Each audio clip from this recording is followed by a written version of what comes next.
Imagine facing insurmountable odds-on foreign shores. This is Gallipoli.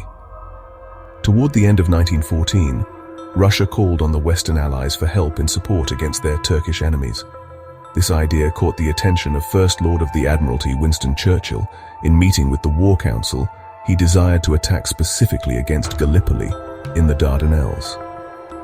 Since Russia was struggling in the Caucasus, striking against Gallipoli occupied by the Ottoman Empire would be a way of striking against an ally to the Germans. Through much discussion with the War Cabinet led by Lord Kitchener, the ideas for attacking the Dardanelles seemed more likely to happen. And during the early part of 1915, Churchill further refined his plan for a bold strategy to knock the Ottoman Empire out of the war, and he would use the Royal Navy in the process.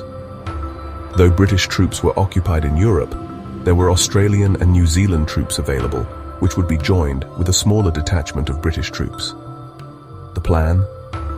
Capture the Gallipoli Peninsula to open a sea route to Russia, all while dealing with the Ottoman Empire. But the reality was far from simple.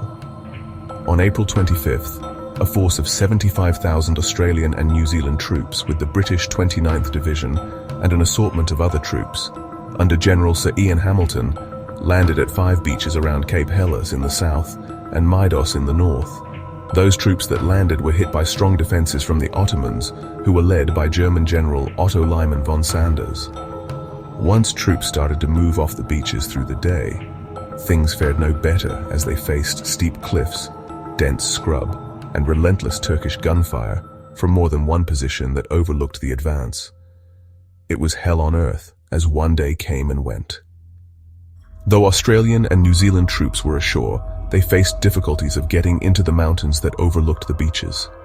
For months, during the late spring and summer of 1915, the Anzac troops endured brutal conditions, limited supplies, scorching heat, and the ever-present threat of enemy attacks. Every inch gained was paid for in blood. There were difficult and brutal battles from one point to the other as Anzac troops often struggled to gain ground. Despite their valor, the campaign dragged on without decisive victories that could bring the operations to an end sooner.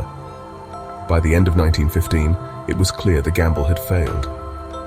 In January 1916, the Anzacs withdrew, leaving behind a legacy of courage and sacrifice. Gallipoli wasn't just a battle, it was a defining moment of resilience.